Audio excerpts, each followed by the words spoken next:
All right. Hi, guys. Welcome to Money Matters. And I'm super duper excited to have you guys here. In case you didn't know, in fact, I just found out today it's episode 50. I can't believe we have lasted this long.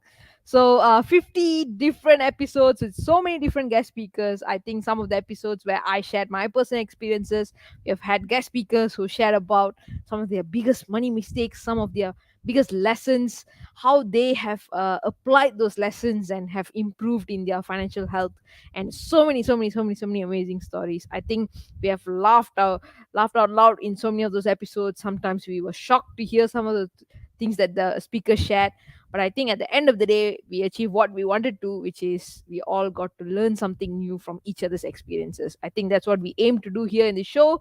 We want to bring in different guest speakers from all kinds of backgrounds so that you can learn from each of their experiences, mistakes, and not repeat them, and take away whatever you need to take away from them and apply it in your lives. So, thank you so much for being here with me since day one. It is not actually easy to do. I have a lot of respect for anyone who does any show at this point. If you run a podcast, if you run a show, I have a lot of respect for you, because it is a lot of work in making this happen. And thank you guys for supporting me and watching the show weekly. Every single view, every single comment, every single share actually means a lot, and it keeps us going. So don't forget to keep encouraging the people, the content creators that you know, in doing what they do. So today's episode is going to be a lot of fun, not only because it's the 50th episode, but also because it's a topic that I've always wanted to talk about, but I've not really brought it up before. And I think it's perfect timing that we have managed to do so today. So, in case you guys don't know, just before we go into today's topic, I have a very, very good news to share. Money Matters, the talk show, actually won runner up in the Maya Awards. So, in the Money Awareness and Inclusion Awards, Money Matters talk show was actually one of the runner up for the Best Influencer category. So thank you so much to every single one of you who voted. Every single one of your vote counted, and it made this possible. So thank you so much for making this happen. Really, really means a lot to me.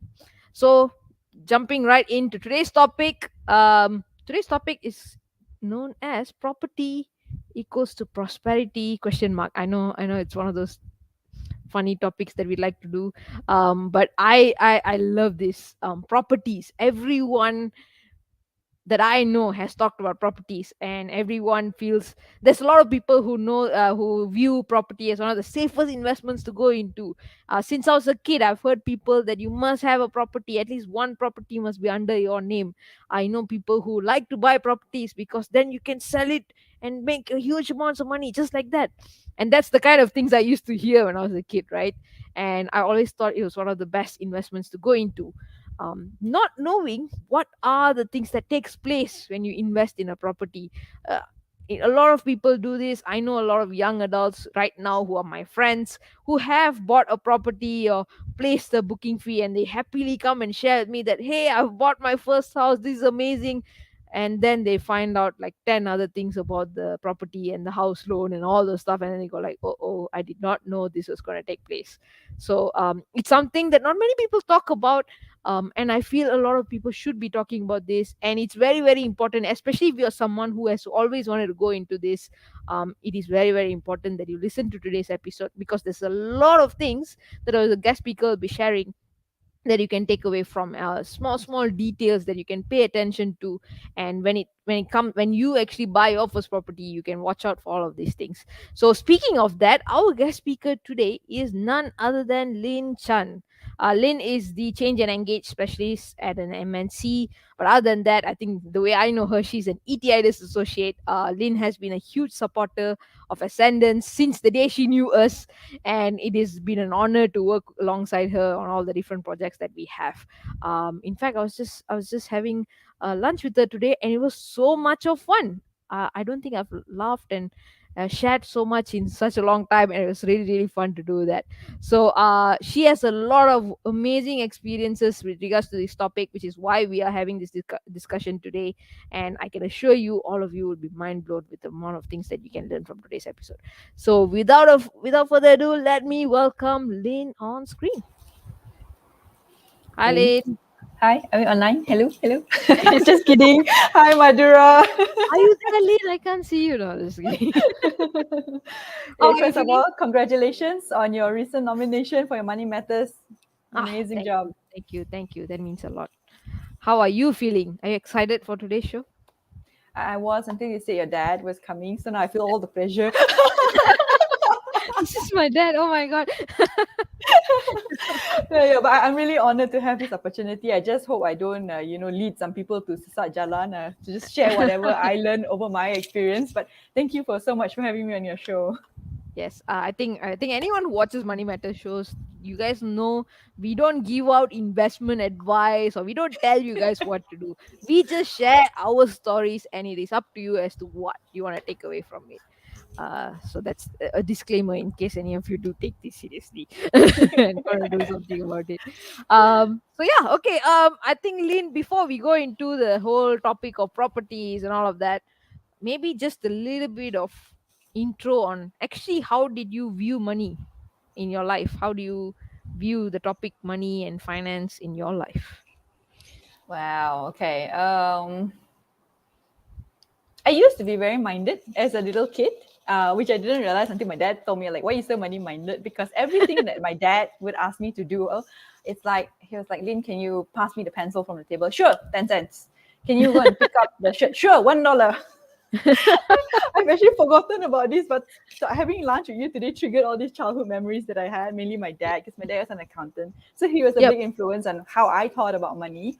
So yeah, I used to be so money minded. And he said, you're so money minded. So I was so offended. I like, okay, fine. So I never talked about money much. And then it became more like a private matter to me, like how much I have. I don't share my salary. I don't share my bank account because then I've got people like my grandma coming like, don't share your money, huh? Get married also don't share account, huh? All this. So my mind sort of like shifted towards, oh, we don't talk about these things so much and things like that. And then yet over time, somehow maybe because I was an accounting student myself, banking and finance and whatnot, right? So I was very interested in thinking how to grow my money. I'm always looking how to like passively have an income so that I don't have to work. Yeah.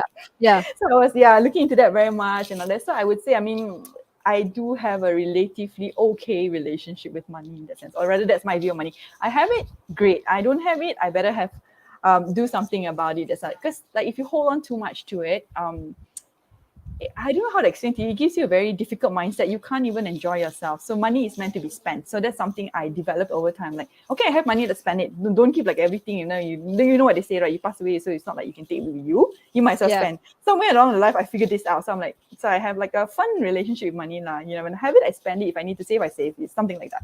So that's my Yeah. view on money. That's very nice. I just hope that the not talking about it thing doesn't come in today. I think you're gonna share a lot of exciting stuff today, so that should be fun. Um, Yeah. maybe I know why we are talking about property today, but to introduce it to our audiences, very very briefly, did property play a huge role in your life? Is that one of the biggest things, or is it just one small area of your financial life? It's definitely small, not small, but it is also not the largest thing I would say. I mean, it was important. Like, how do I say this? I come from a place where back then people, I say back then because what we're going to discuss today is a little bit different from back then. So back Yep. then, it's like I think what Madura mentioned in her introduction as well. It's like you grow up like you must have at least one property to your name, if not 10. So you must have at least one, because it safeguards your future. It is your asset, and okay, remember this point. People keep telling us it's asset. We'll find out in this conversation, is it asset or actually liability? So it's one point to Yep. consider. So I come from that background, or rather that growing up environment. So after when I started working, around the time before I got married and stuff. So these were all my criteria in my head. I must get a house to my name no matter what. And I actually did do that. And I actually, up to date, I think I transacted at least three properties or so. And I would say there's a lot of lessons to be learned. And so that's how it was for me in that sense. Yeah, I like that because you heard of those things, right? When you were growing up and in your early adulthood and all, you'd have heard those things, and that's why you did go into some of those properties and all, which we And will the we'll best be part is, diving in. I went in super confidently. This is definitely the correct decision. And then somehow I dabbled in landed as well as high rise. High rise was Yes. one thing I think my dad, people around me used to say, nonsense, don't ever do that because you have a lot of hidden costs and all that. Do I listen? No, I didn't. So I had to learn lessons the hard way. So we will go into lean stuff lessons today. What was the first property that you bought? The first property that I bought is actually a landed property. This is somewhere in Bukit Lanchong area. I think considered like Shah Alam Subang area there. It Okay. was my very first property after I got married. So my husband then actually said, "Hey, this is a good one." He has the same mindset. So we come from the similar background. His family is as well. So back then he told me that, "Hey, this is a good property," and it was very cheap. It was like cheap means like 200,000-300,000, meaning I already started working. I have a stable job. So when Yep. I thought about cheap, what I was thinking is I earn X amount a month. Repayment loan is X amount a month. It didn't take up like everything of my salary, but I think at least half in the beginning. Okay. This is actually a very silly thought. Now that I look back, it is very silly because that's not the correct way to look at your income and then your expenses. Because if you Yep. apply for a loan from the bank, they will see you must be able to cover your loan 3 times. That's how much money that you actually need to have. But you see me as a consumer, how I see it. Oh, I got more than enough. Okay, lah, can lah, we just buy lah. Yeah. Yeah. Yeah. That's how I ended up with the first landed property. And then after a while after that, I managed to sell that one off. Quite lucky. I actually managed to make some money. That also is all these are all miracles, I would call it, because it was in a place that actually there was no housing area. It's practically jungle around of it. I also don't know how I managed to sell. I was the only one who managed to sell. It's just one row of 10 houses. Oh wow. And Okay. I was the first sale. So I'm like sub sale in that sense. So I was lucky. But the next one that I got was a high rise apartment in Cyberjaya. I think those of you who are familiar with the location, you will know what problems we will soon be discussing in a few minutes Yep. Yep. for that one. Yeah. I like that you mentioned that, when you saw, oh, I can cover with 50% of my salary, can pay off the loan, so this is affordable, I can do this. And a lot of people actually just view it that way and go into the loans without realizing there's going to be a lot of other things that's going to come in and you have no idea. Oh, um and Madhura, the other thing is I didn't even ask anyone for advice. And in my yeah. own little head, how I made this decision for both these properties, I mean, the first property and the high rise that I was referring to, I think I was sharing with you over lunch as well. My basis of decision, okay, I will buy this for investment. But if nobody likes it, nobody wants to invest, I will still love it for myself and I will stay there. Not thinking that I'm one person. How do I stay in like a few different places at the same Correct, correct. time? So you see my, no financial fundamentals at all. I think one of the problems with investing into properties is actually you're supposed to do it very objectively. I think Exactly. the more your emotions get involved in investment, the worse it's gonna get. And you need to be more objective. But property, I think most people will go like, oh, I've fallen in love with this place, so I need to get it. Yes, yes, Speaking pretty of much. that, I think that's how you got your second place, right? So how did you actually go into the second property investment? Okay, so yeah, that one was the high rise. Again, Yep. I think it was like desus, So my ex husband then heard like, hey, there's this very nice high rise apartment building coming out of Cyberjaya, and then Cyberjaya back then, this is really back then. I won't even count how many years back then. Cyberjaya was marked out to be like some major township lah. Got this Yep. and that development, and I think there's a lot of things I didn't even follow half of it. Actually, when I bought the property, I didn't even know this. I was just like, I hear a bit. I'm going to be the next big thing, is it? Okay, can lah. How much is it now? Down payment 1,000 ringgit, can lah. Okay, give me free USB charger, some one nice lah. I think. So you see how emotional my decision is. Like I didn't even think about the rent. I didn't even think about resale and all that. So when I went to view the property, right? They cantik do all the ID. Oh, so nice, so cozy. That you get all this kind of vibes and feelings, right? So I was like, 1,000 ringgit. Okay lah, I can afford it. And then somebody will say, I don't need to pay anything until they give you your key, right? Yep. Nonsense. They forget to tell you that you actually have to service the loan before you get your key, which means that building non-existent is just pure air, but you must start paying for the air in Yep. terms of interest on your loan. I was like, what? And I didn't Yep. even do all the calculations before I actually signed the dotted line. So I'm like, okay. Yep. I had a few clients who actually signed, and then they now have a home which has yet to be built. So for those of you who don't know, even what they'll do is the bank will release the loan slowly to your property developer. So let's say they are building a phase one, so they will take a certain portion of the loan, and on that loan that they have taken out, they will start charging interest already, and you need to start paying that interest even though the building hasn't existed yet. They're still doing the piling. You don't know if they will complete, but you'll already have to start paying the loan, which shocks Exactly. a lot of people. They don't know that they have to do this. um I think what happened after that, like I think the first thing that annoyed you is the fact that you had to start paying the interest even though the building is not even there yet. Yeah, I was so um mad and I couldn't even back it out. Because you've already signed all the legal documents. Like, how do you back out of the deal, right? There's no buyer's remorse period, whatever nonsense. By the time you realize that you actually have to pay this, I'm like, pay what? For air, is it? Okay. when the property completed, what did you feel like? Were you excited? What was the feeling like? Okay, so when a property was completed and I actually went over to take my key and view the place, okay, like, I had a different feeling. Okay, I wasn't so mad that I had to service the loan anymore. Then the emotions came back. It's more like, oh, so nice. Okay, that only lasted maybe 5 or 10 minutes. Like, you go back to the office, right? The beautifully decorated office. Okay, here's your key, Miss Chan, etc. Okay, blah, blah, blah. I go to the unit. This is what I bought, a whole box of white colored things. I'm saying that because it's bare. It doesn't look like the Yep. ID. I'm like, where all the cantik thing? You expect me to paint myself or what? So it was really a learning for me because I was very new to these things. And I mean, even my first landed property that I managed to buy and very fortunate to rent a little bit and sell, I didn't have to do much in the house. So I didn't have the experience. So the experience I'm talking about is this high rise one, it's really mine to do something with. Then I realized, oh no, I need to do some adulting here. I need to figure out how many lights you need, how many fans you need. I need to figure out who do I call to install the grill. I'm like, you mean curtains are not naturally in the houses? I have to go and find curtains. Okay. I mean, adulting are growing up. Yep. Yep. Yep. And I'm like, oh, you mean the bed and sofa, all I have to go and buy and choose and deliver and stand here and wait for the man to come, is it? And all this kind of stuff. And washing machine, this is a really personal thing. It's a big thing for me, and I have to get like the greatest and the bestest one. So I spent a couple of thousand on this like front load washing machine and all that. So I spent all this kind of money.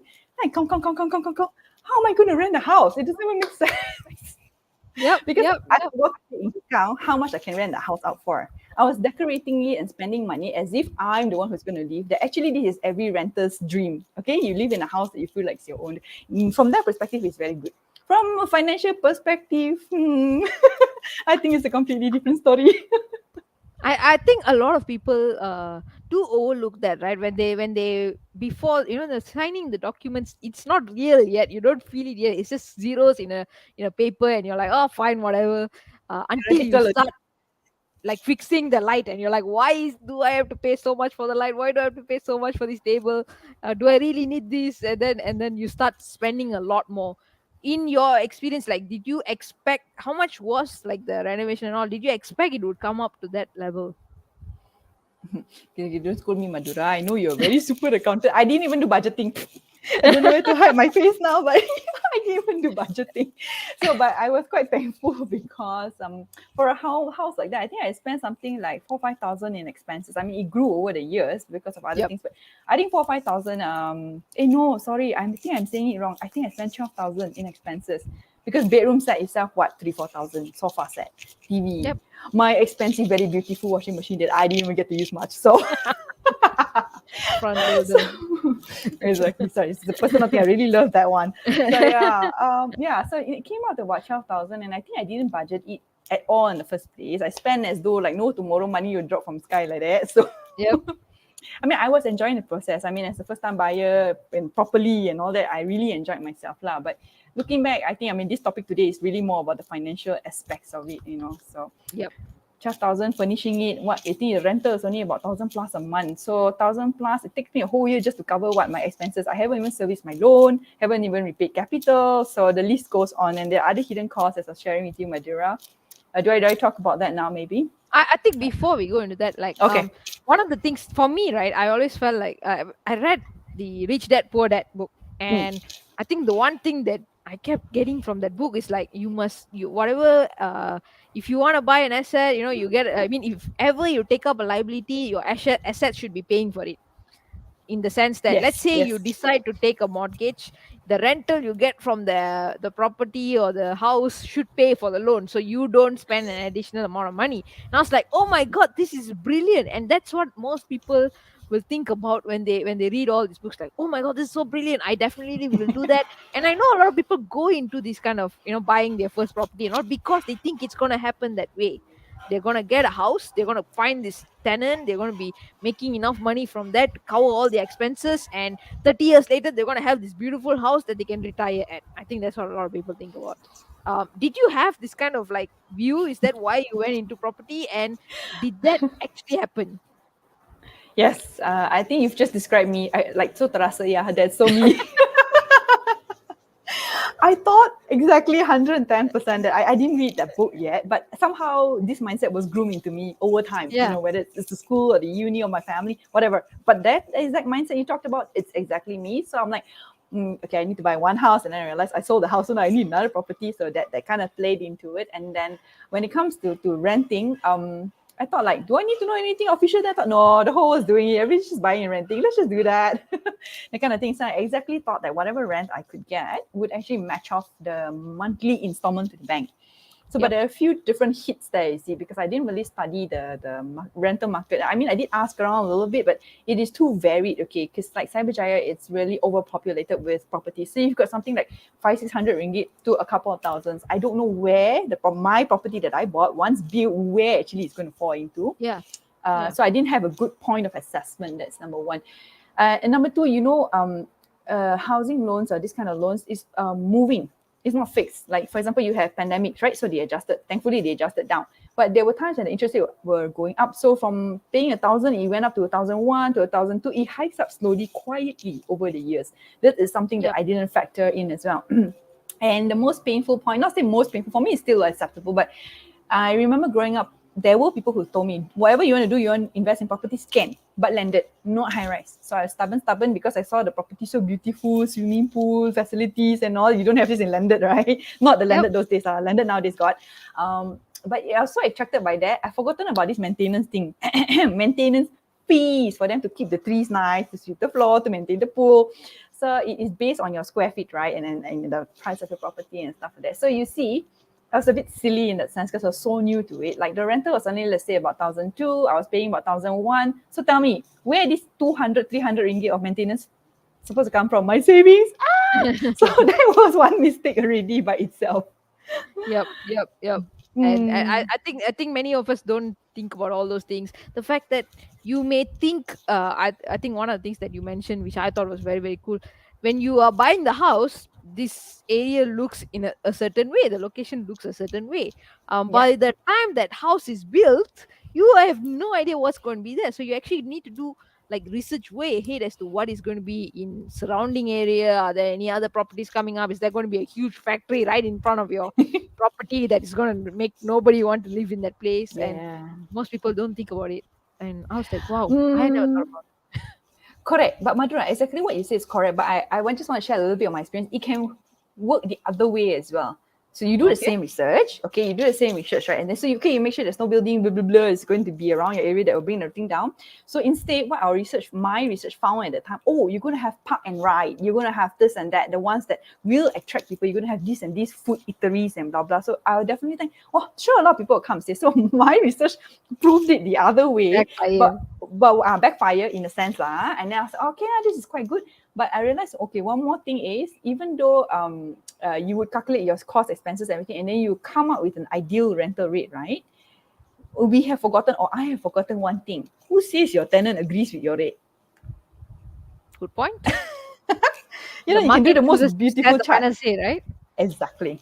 Correct. So that's another thing you need to bear in mind. You may have the most perfect, idea, but at the end, it also comes back to people. Do they agree or do they not? And then and my experience renting in this place is, I started out very high because I managed to get an expat. So that was my luck, I guess. But later he left, right? So I need to get like someone else, and someone else was a local. And then, during pandemic, they will renegotiate it lower and stuff. And you need to cover your loan. So what you're going to say? You blame me, you cannot. Then they'll go away and then you'll be at zero. It's even worse. So sometimes these decisions get you stuck in that kind of scenario depending on what's happened externally in the market, which is something that we don't think day one when you sign the paper, right? Oh, so beautiful. That's all we think. Yeah, that is so true. Um, so what should we do? I mean, there is going to be some external factor at all points of time. So what should we be doing? How much of research should we be doing? What do you feel you should have done in a way? I don't know. I wish I knew now what I knew then, not to buy or invest in properties.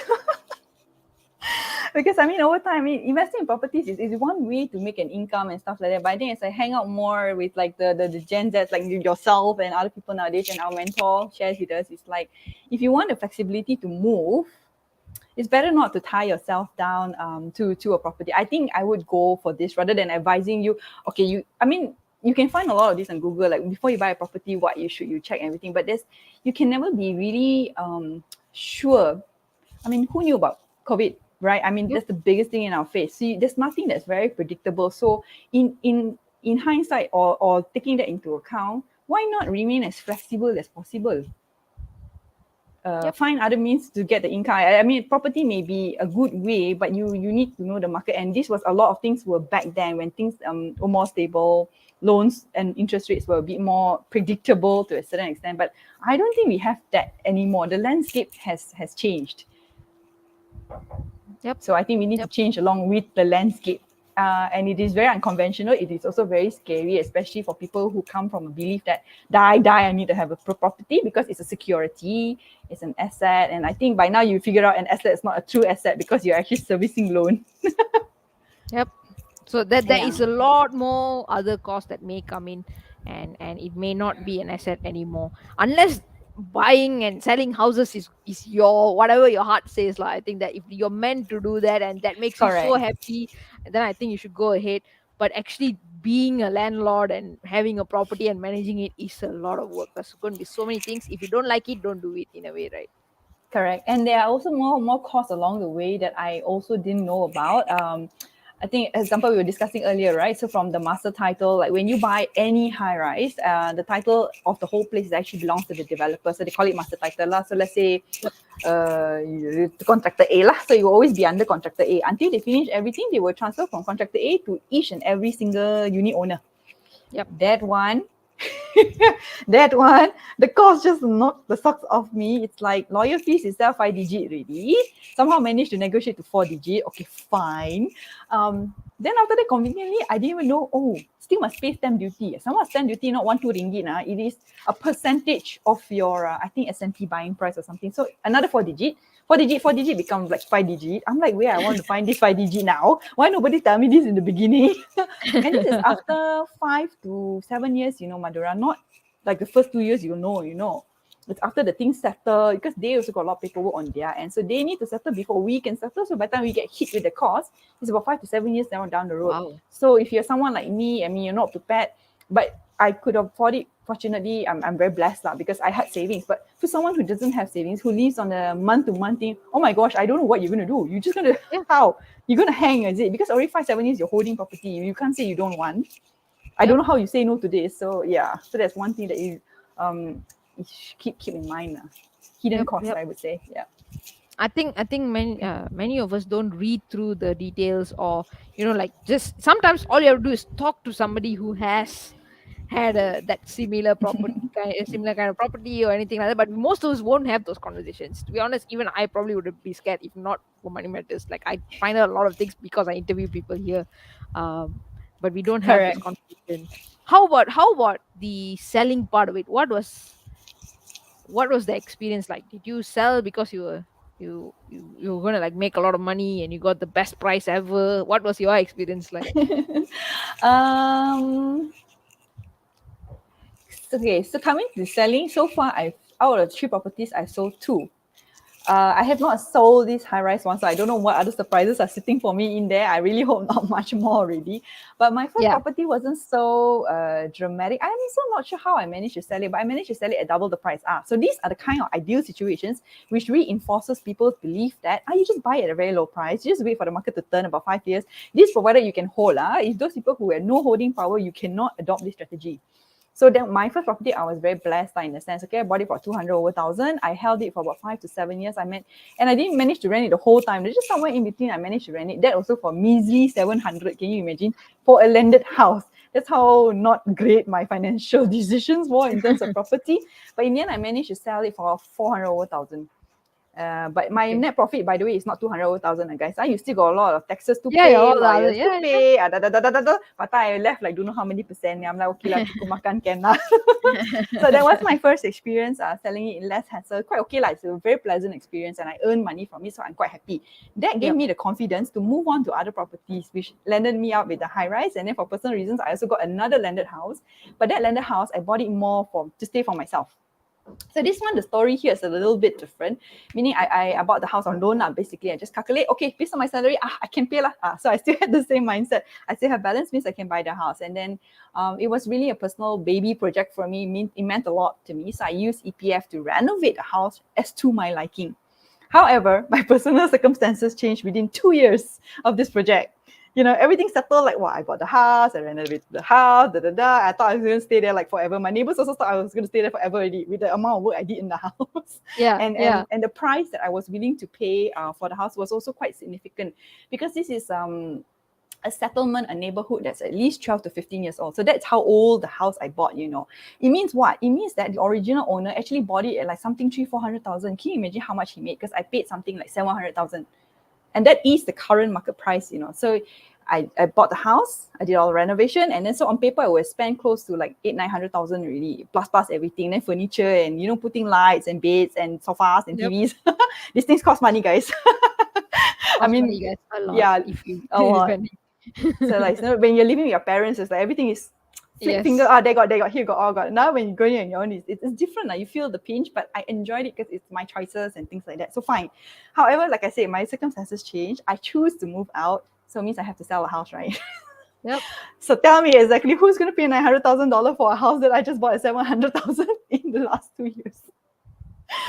So I mean, on paper, I lost like shit on paper, but I mean, but the you were asking me about the selling experience. I mean, I was very fortunate, very blessed by nature, and someone actually came my way, and they're like, "Oh, I love your house, and I'm going to pay you 800 for it, and but you need to move out next month." I'm like, "What?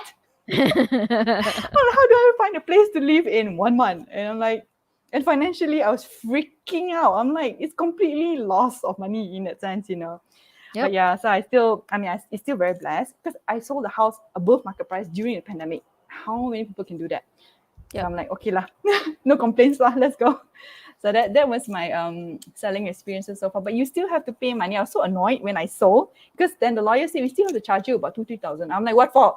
Everything should be borne by the buyer. They're like, oh, then they explain you have this and this and this to be covered and all that, and then you even need a separate lawyer. And yeah, I thought, okay, I want to sell, right? Never mind. So, but again, what I'm trying to say is there are again costs that you don't estimate. And as a house owner, right, you still got taxes to pay. Aiyo. I mean, for a small high rise, it's a couple of 50, 40 ringgit fine. It doesn't affect me. But for landed houses, it can come up to like 400-500 a year. These are additional costs that I didn't think about lah. It's there, but I don't know how many people know about it. Yeah. Yep. So it's like there is a lot of things that you may not know about if you have not been in that environment. And most of us, of course, will go in with a forever plan, or I think that more than ideal plan, I think a lot of us have forever plan. Like, if I buy this place, it's going to be my place for the next 20, 30, 40, 50 years. But like you said, things can change in 2 years. And I know, right? First-hand experience.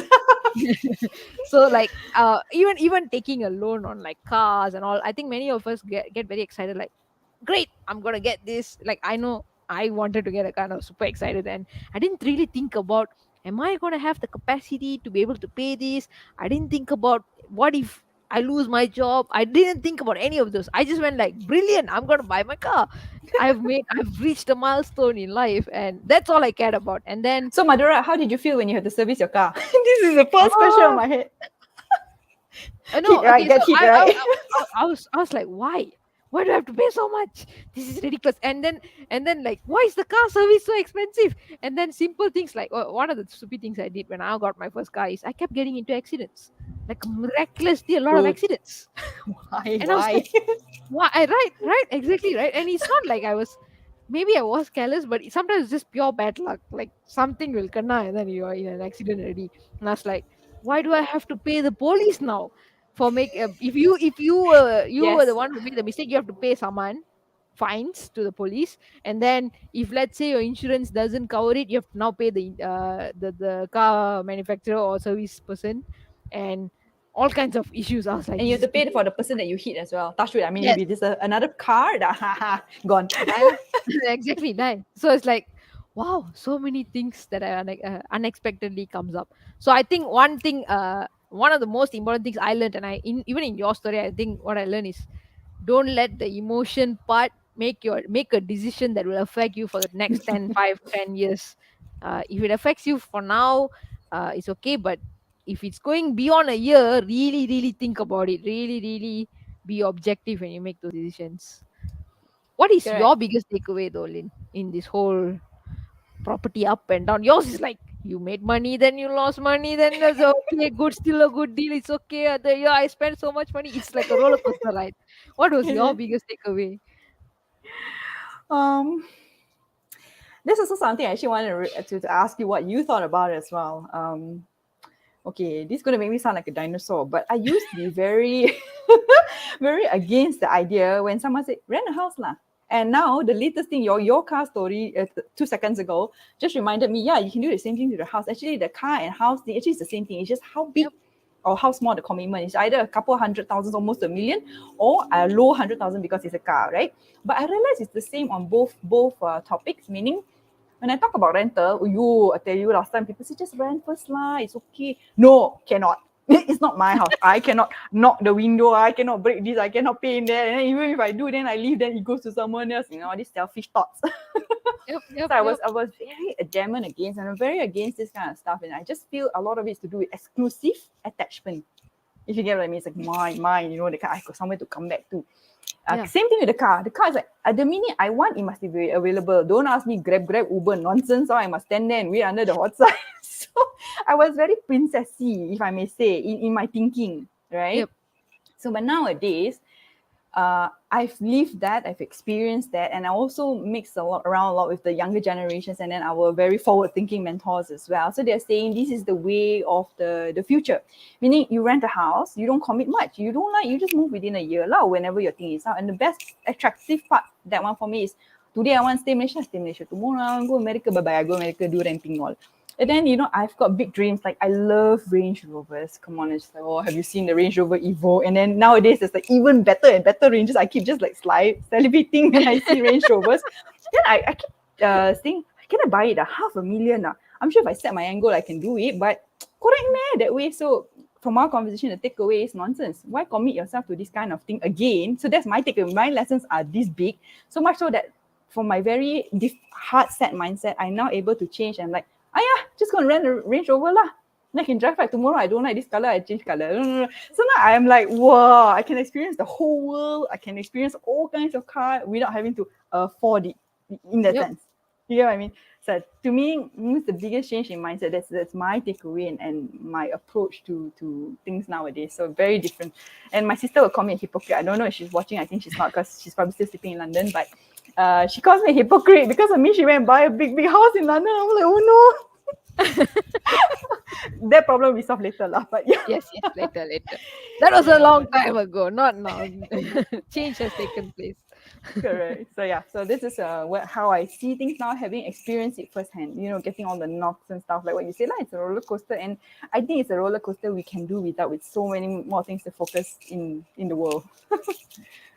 Yep, I completely agree. I think I also completely agree. I had the same thing of like, I must have my own car, I must have my own house. You have to have that space. I completely agree. That's exactly how I think as well. But with So what do with you think now?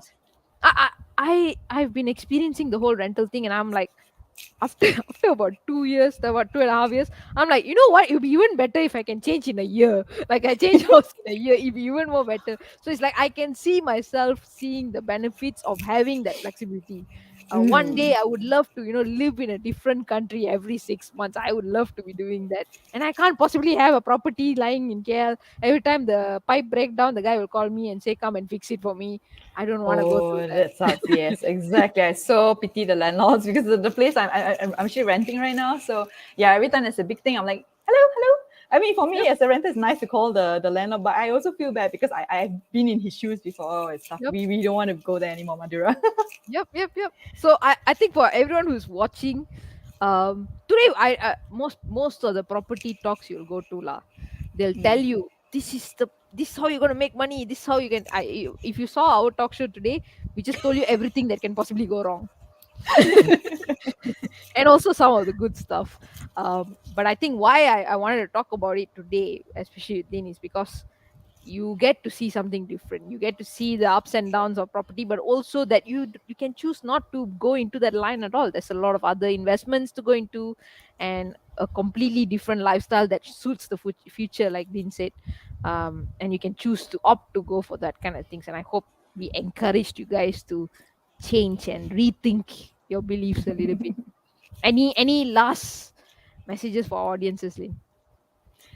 I think I shared a lot of like actual real stories, and some of it is probably unconventional. So I think when you think about it, just think about yourself. What makes you comfortable? What is your lifestyle and your beliefs? So make decisions that suit that, Yep, because different people tell you different things. Yeah, that and I is hope true. I hope today was useful for everyone. I can assure you it was definitely useful, because I see a lot of people saying like, "Wow, that's a lot to consider."